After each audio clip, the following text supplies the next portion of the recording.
On the line, we have from Sweden, pronouns are he, him, Perfect Dawah. Is this the same gentleman that I debated? Yes, hello. Yes. Hello, Matt. How are you? How are you? I'm fine, thank you. How about you? I'm doing all right. It says here you want to discuss why we need God.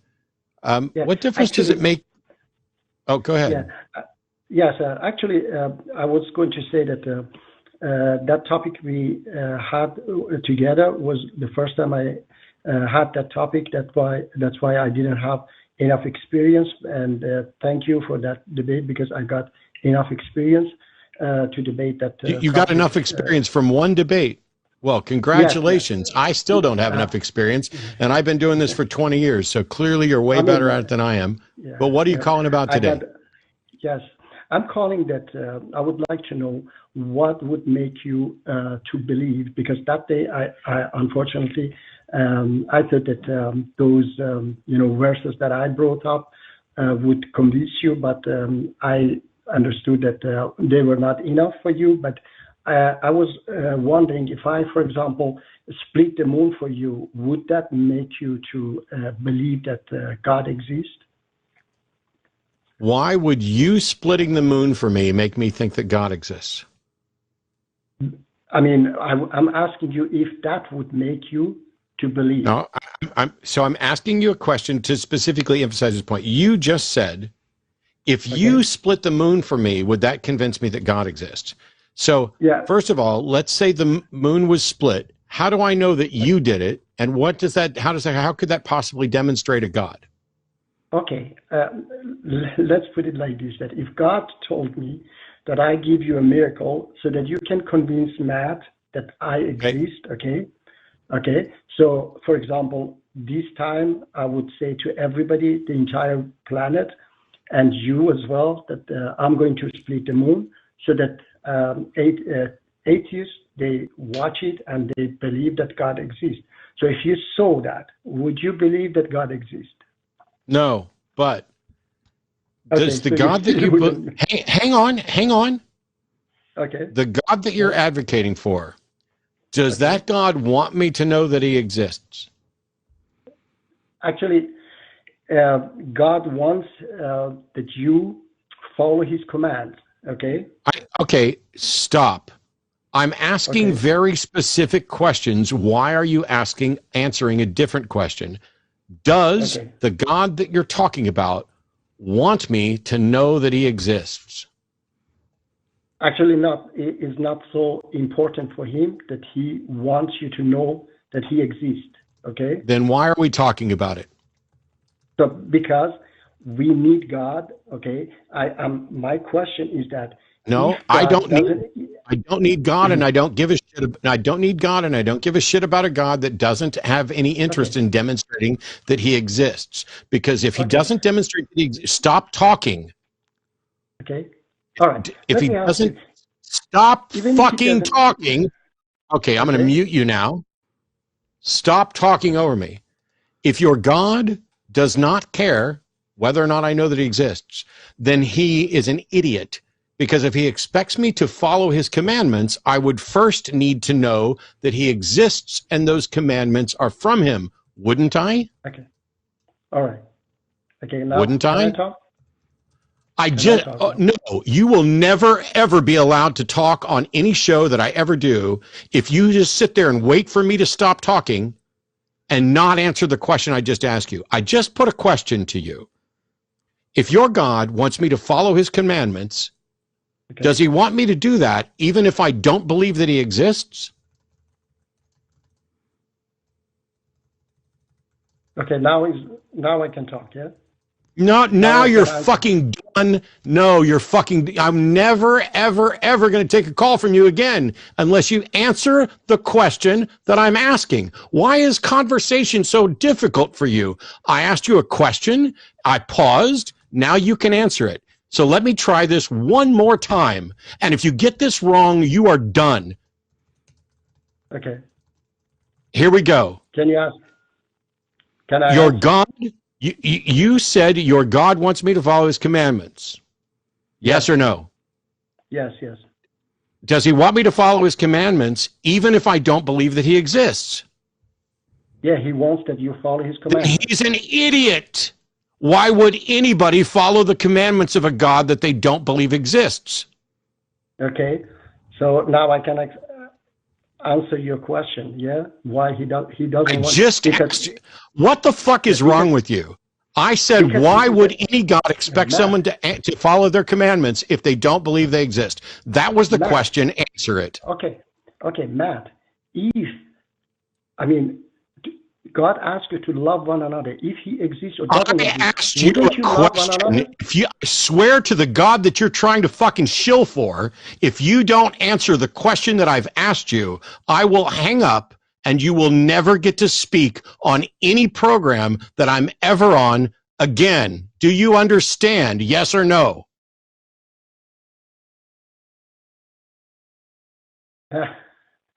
You get very angry, Matt. I get very angry when you refuse to answer the question you're asked. I just said, do you understand? Yes or no? I understand very well. Yes, definitely. Cool.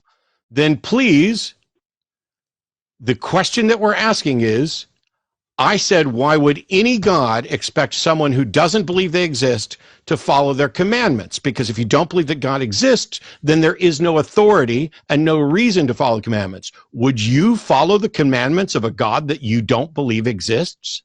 That's the question. Okay. Would you follow the commandments of a God that you do not believe exists? Yes or no? Okay. Can I answer your question, please? Yes or no? Okay, yes.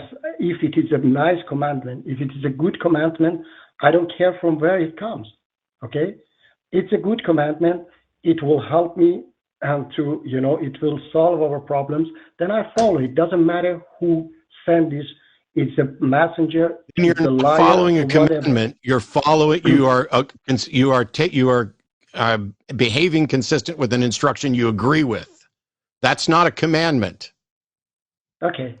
So if you don't believe that God exists, you will not love one another. You would not take care of orphans. You don't give charity because God doesn't exist. Or excuse me, no. I do those things, and I don't believe a God exists. Okay, so that's what my point is. That all He wants from you is these commands, that you follow them, be a good person, and Dawah. So stop. Okay, how do you know that that's what God wants from me? Okay, because has written in His commands. Okay. No. How do you know that He has commands that He has written? So, okay, I say for me, why I converted to? I'm a converted Muslim. Okay, I converted to Islam not because God exists, because of the commands. Because of the commands that I saw in Quran. How do you know that they are God's commands? So I say, look, for example, Gandhi, he wasn't the God. Okay. How do you know that they're God's commands? Okay, I said that. I say that it is okay because a person 1400 years ago couldn't have written. How do you know that they are God's commands? Because as I said, a person 1400 years ago couldn't have written that book. How do you know that they are God's commands? This is your last chance. I answered you because I told you no, that you people didn't. of thousands Goodbye. Muslim apologists are the worst. I'm going to be debating a Muslim in 2 weeks in Dallas, Texas. I've been doing this for 20 years, and people like to laugh and joke at Ray Comfort and whoever else among the bottom of the barrel Christian apologists are absolutely terrible. They don't understand logic. They don't understand logical fallacies. They want to stick with their script. They don't answer the questions. But now that I've engaged with Muslim after Muslim after Muslim for months now, they are the worst. Yeah. They are the least intelligent, least understanding of fallacies. They have the least evidence. They are the most confused. It is absolutely embarrassing. Yeah, it is absolutely embarrassing how bad they are.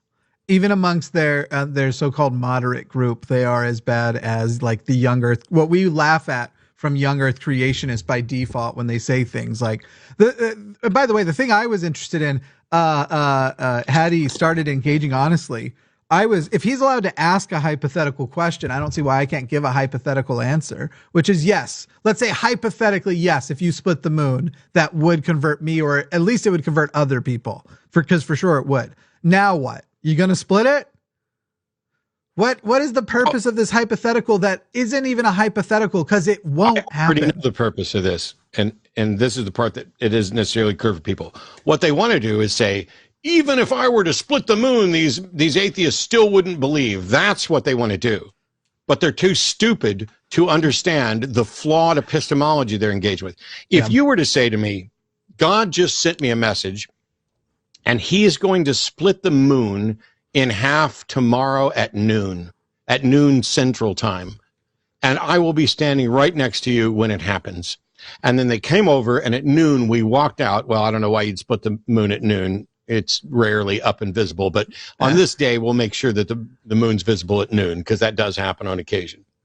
And they're standing right next to me, and at noon, the moon splits in two. Here's what I know. I know that I've seen, apparently, the moon split in two. And I know that someone said this was going to happen, and it was going to happen because of a God.